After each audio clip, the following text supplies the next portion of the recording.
Assalamualaikum warahmatullahi wabarakatuh. Selamat sore menjelang malam ya teman-teman semua dimanapun Anda berada. Semoga teman-teman semua masih dalam keadaan sehat walafiat dan masih dalam lindungannya Allah Subhanahu wa taala. Amin amin ya robbal alamin. Oke ya sahabatku, solusi injeksi channel di hari ini kita kedatangan motor Beat Eco, yang mana Beat Eco ini dengan keluhan kadang-kadang mati dan juga berebet teman-teman ya. Jadi di sini kita seperti biasa kita lakukan ya servis sesuai SOP ya teman-teman.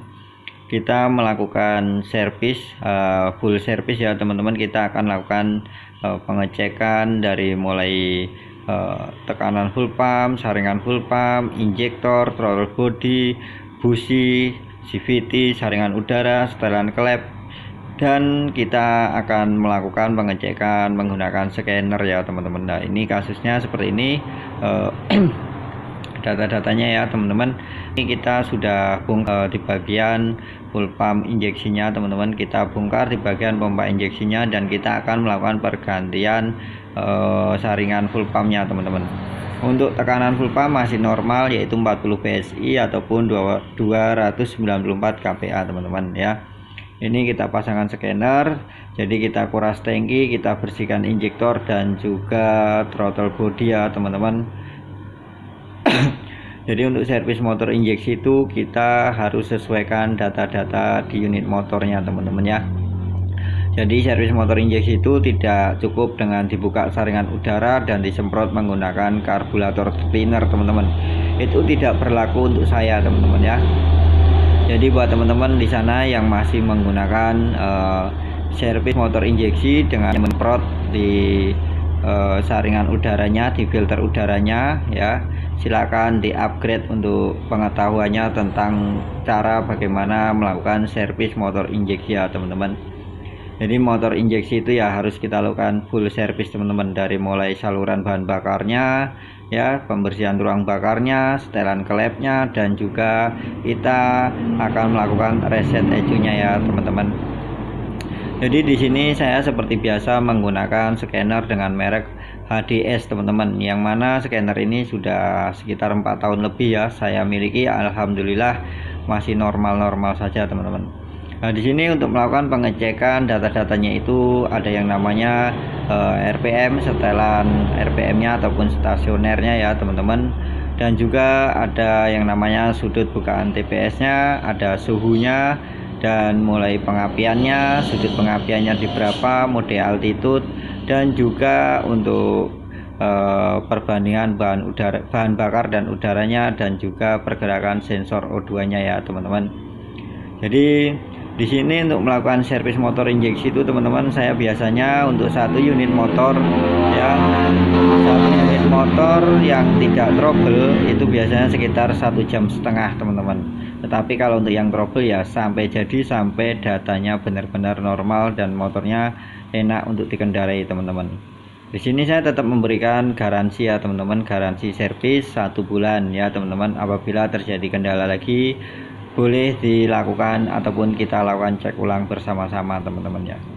Jadi untuk servis ataupun data-data yang normal itu seperti ini ya teman-teman, mode altitude, terus altitude koreksinya, pergerakan sensor O2 nya, sudut pengapiannya, injektornya ataupun semprotan injektornya ya, RPM nya, suhunya ya teman-teman. Kalau sudah datanya itu kita berikan ke ECU-nya itu normal ya teman-teman, pasti motornya itu akan normal teman-teman, dikendarai juga enak, digas spontan enak, ditarik juga enak, untuk top speed juga enak teman-teman.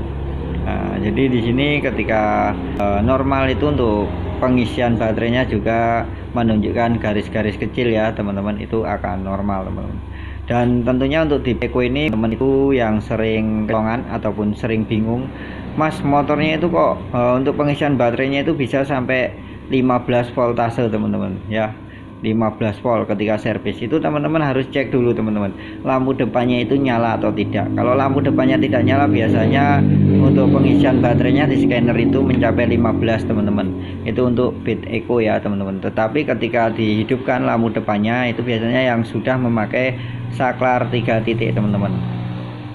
Jadi untuk penerangan bagaimana cara memperbaiki data-data di motor injeksi itu, insya Allah sudah saya posting di video-video saya sebelumnya tentang bagaimana cara melakukan servis motor injeksi yang benar ya teman-teman.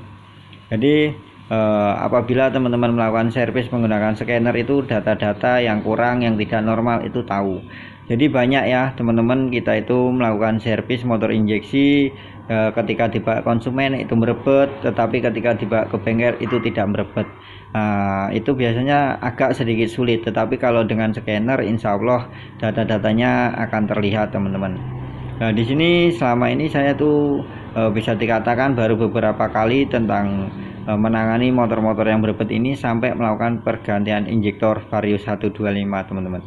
Yang mana banyak teman-teman itu motornya ngempos, ngeluh, itu dilakukan pergantian injektor Varius 125 dan itu hasilnya normal ya.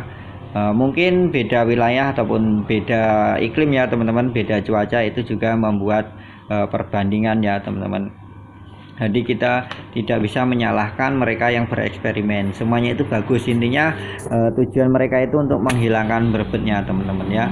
Jadi kalau saya biasanya saya full service, saya lakukan riset untuk data-datanya normal semua seperti standar pabrikan, itu insya Allah aman teman-teman. Sampai sekarang konsumen-konsumen saya itu normal-normal saja teman-teman ya. Paling komplainnya itu kadang RPM-nya itu kalau pagi masih kurang besar seperti itu ya teman-teman. Itu wajar teman-teman, karena untuk servis itu biasanya itu dia akan menyesuaikan TIG-nya itu selama 3 hari sampai 4 hari teman-teman. Nah nanti apabila RPM-nya itu kekecilan bisa dibawa ke bengkel, kita setel lagi untuk RPM-nya menggunakan scanner teman-teman. Jadi insya Allah jarang banget sih yang komplain-komplain tentang menangani trouble motor injeksinya. Jadi apabila teman-teman itu motor injeksinya itu dikira tuh normal-normal saja, belum tentu ketika kita lakukan pengecekan menggunakan scanner datanya itu juga akan normal teman-teman.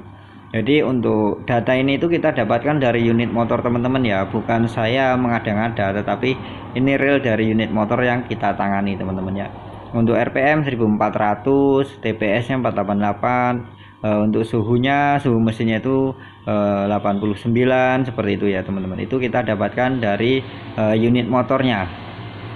Jadi lebih enak teman-teman apabila teman-teman itu melakukan servis menggunakan scanner teman-teman. Di selain ya cepat mempermudah pengerjaan, juga kita bisa sambil belajar tentang membandingkan data-data motor yang normal ya dengan data-data motor yang trouble teman-teman, ataupun data motor yang tidak berebet dan juga data motor yang berebet. Di situ kita harus teliti untuk membaca data teman-teman ya. Kita tidak bisa basing-basing hanya colok scanner untuk bisa-bisaan terus bergaya terus menarik tarif yang mahal teman-teman. Itu tidak boleh ya teman-teman. Saya tetap memberikan harga sesuai pasaran teman-teman ya, tidak sampai mahal-mahal teman-teman. Tetapi ya di luar pergantian spare part ya teman-teman. Untuk servis saya masih seperti di bengkel-bengkel umumnya teman-teman untuk tarifnya. Jadi untuk penanganan motor injeksi yang berebet mati-matian, itu cukup dilakukan full service saja. Nanti apa yang kendalanya di mana insya Allah ketemu. Baik di pengapian itu biasanya saya juga sering menemukan di bagian koil yang bermasalah, itu juga sangat terlihat di bagian pengapian untuk dicek di data scanner teman-teman. Dan juga busi yang mulai mati itu juga bisa kita cek menggunakan scanner teman-teman. Intinya kita itu harus teliti ketika kita melakukan servis motor injeksi ya teman-teman. Jadi jangan asal-asalan ya. Wajar kalau banyak yang bilang servis motor injeksi itu dibilangnya mahal ataupun murah. Yang murahnya seperti apa, yang mahalnya seperti apa, sampean perbandingan cara kerjanya teman-teman, dan juga berapa lama mereka melakukan pekerjaannya. Jadi jangan asal servis motor injeksi itu pakai scanner mahal ya, mahal katanya. Sampean perbandingan, sampean harus punya perbandingan teman-teman. Perbandingan bengkel yang menggunakan scanner itu penanganannya seperti apa, kira-kira masih wajar atau tidak. Kalau penanganannya tidak wajar terus jasanya itu diminta mahal, ya teman-teman boleh komplain saja, nggak masalah teman-teman, asal masih di batas wajarnya ataupun melebihi batasnya teman-teman, ya silakan dikomplain, nggak masalah. Jadi scanner itu bukan suatu yang bisa menyebabkan kenaikan jasa yang melejit ya teman-teman, tetap standar saja. Karena scanner ini hanya untuk membantu, memang sih harganya ya mahal, mereka butuh balik modal, tetapi ya insya Allah mereka tuh nggak akan memberikan jasa yang cukup mahal, masih terjangkau, biasanya seperti itu. Oke ya teman-teman, untuk servis motor injeksi Biteco yang mati-matian itu untuk data-datanya sudah saya bikinkan tutorialnya ya di video-video saya yang sebelumnya. Jadi di malam hari ini saya hanya memberikan sedikit edukasi kepada teman-teman ya, tentang menangani trouble motor injeksi itu. Silakan lakukan servis sesuai SOP-nya ya. Jadi seperti itu untuk melakukan penanganannya. Oke ya teman-teman, semoga bermanfaat video saya yang sederhana ini. Wassalamualaikum warahmatullahi wabarakatuh.